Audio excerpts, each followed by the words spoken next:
And you might be wondering at this point, why the heck are interviewers asking for intro videos when there's the cover letter, there's the application, and now intro videos, it's so freaking extra. Well, if I have to guess, especially if you're a non-native English speaker and you're going to be working with a North American client, they probably just want to gauge your English communication skills. And I know they could just give you an interview instead, but it seems like they want to save the effort. They want to gauge it fast without having to engage with you. Some applicants find it disheartening, and it's not necessarily a low effort work. But this is the reality. If you're a beginner and you're looking for ways to improve your chances, this is something that you gotta do nowadays, apparently. I want to make this video as painless, as fast, as low budget as possible. So here it goes. First is the camera. You don't have to buy a specialized camera. Your mobile phone camera is enough. iPhone, Android, it doesn't matter. As long as it has a minimum resolution of 1080p, you're good to go. Now for the audio, I recommend that you splurge a little bit. It is better to have a low quality video with a good quality audio than the other way around. Now I'm using the internal audio of my camera, so it's definitely not ideal. My voice is not clear. Right now, my skin is all yellow. My video quality is definitely bad, but you're having this very good quality audio. So if you have to prioritize one thing, it has to be the audio. If you're a call center agent, for example, and you have a headset, the microphone of your headset will usually suffice because with a headset, it's right up there, very close to your mouth. Your voice will be audible. This is my old call center headset. The camera I'm using is my laptop's webcam. The good thing about using headsets as your microphone is the microphone is very close to your mouth. So even if the audio is not top notch, you can still hear the voice clearly. But if you don't have a headset, for example, and you're on a budget, I recommend that you buy a cheap lavalier microphone. Whatever you choose, make sure that you've heard the audio sample of it and that you like the sound. Generally, any external microphone is going to work way better than the internal microphone of your phone. If you want a recommendation and if you have some budget, I recommend the Boya wireless lavalier microphone. I have not personally used it, but I've heard its audio sample and it's good and the brand is good. The good thing about buying a microphone like this with a brand is that the quality is usually more reliable than the cheap ones. And if you're wondering, this microphone that I've been using, this has been with me for 5 years now, since 2020.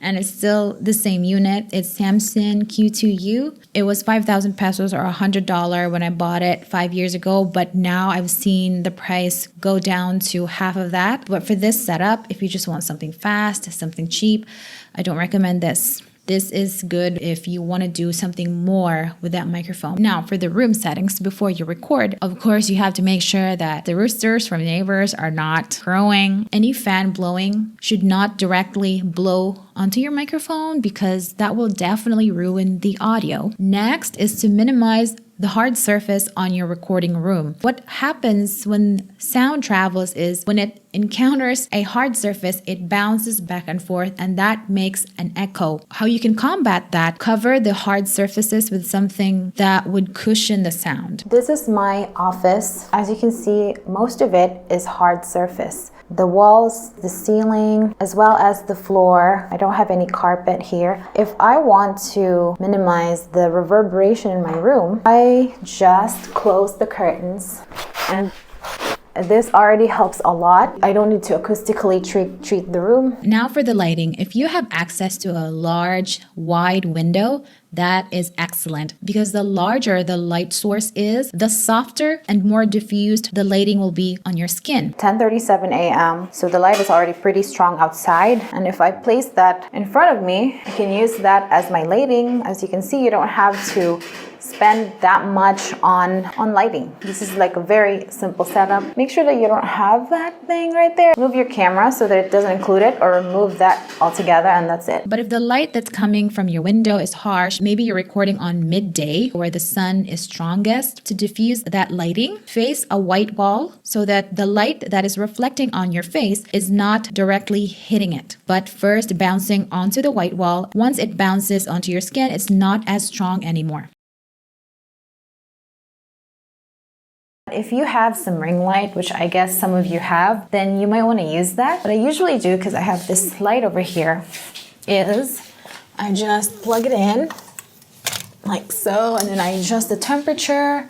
I bounce it off a white wall here. I record like that. Well, this is a little harsh. Okay, that's already looking softer. Most ring lights nowadays have a setting to control the brightness, so you just do that until such point where you see that your complexion, your skin looks a little softer, and that's how you know that you have the proper lighting. Now let's talk about the background. You can put as much effort to your background, put some books maybe that you've read. If you want this to be as fast and uncomplicated as possible, just use a solid color background. The important part is it is clean and it's not cluttered. No unnecessary things on your background. Now for the script. If you're really in a hurry and you want this to be as simple as possible, use ChatGPT. What you do is to copy the whole job post into ChatGPT. Tell ChatGPT your work experience, your skills, your educational background, anything that relates to that specific job. Tell it to compose a script for an intro video that matches your work experience for the job. The first output would be something generic. If this is the job post and this would be the first output, it's very generic.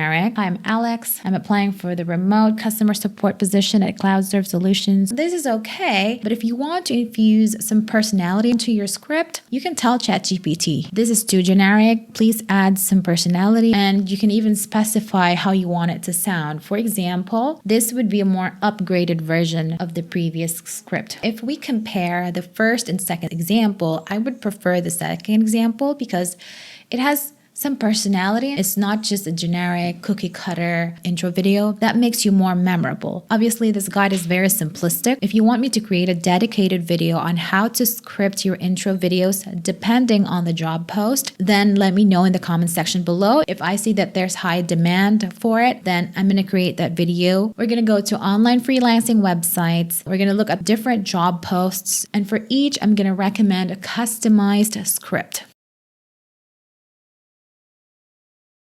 Some people are just not comfortable in front of a camera, but in real life, they actually do just fine. So for applicants, it feels like you have to develop another skill set just to submit an application as if they're actors. Actors do this, but freelancers, it just feels so unnecessary. So the next tips I'm going to give you are going to help you add a little more camera presence to your delivery. You make sure that you're staring at the lens, not at the screen. Let me show the difference. Right now, I'm staring at the screen. It feels like I'm talking to you. I'm making eye contact. But now, I'm going to look at the screen. I can see my reflection. I can see my facial expression. But what do you feel? I'm talking to you, but it doesn't feel like it because I'm not making eye-to-eye contact anymore. It's a night and day difference between looking at the lens and looking at the screen. When I started my channel, I had to practice looking at the lens as if it's a person. Very important to be able to connect to my audience. And there's no reason to believe that it's going to be any different with your potential clients. Now, for the scripting, there's an option to memorize the script word for word and another option to just create an outline. Choose what's best for you. Sometimes I do outlines with my videos. Sometimes I do verbatim. But if you use an outline, you have the option to freestyle. You will also look more natural and more conversational. Your facial expression, how you talk to the camera looks more organic. If you want to know which you prefer, try both, see which one looks better for you. Another thing is practice relaxed body gestures. You don't want to sit there rigidly. Don't try to look small. Make sure that your gestures are expansive, like this, instead of this. Don't hesitate to smile because smiling is something that is universal. Everyone understands it, no matter the language. It also shows that you're confident, that you're not rigid, and you're not that anxious. Another thing is you have to expect multiple retakes. You will never get it right the first time. I've been doing videos for 5 years now. I never get it right the first time. But, if this is necessary in your situation, do it. One last thing that I almost forgot is apply some variety into your voice. You don't want to deliver it very flat because what tends to happen when you record yourself in a video, you might think in your head that you're speaking enthusiastically. But when you see the actual video, your words are not as impactful. What you want to do is to amp it up a little bit more than how you would usually speak. Try to be the opposite of monotone, really.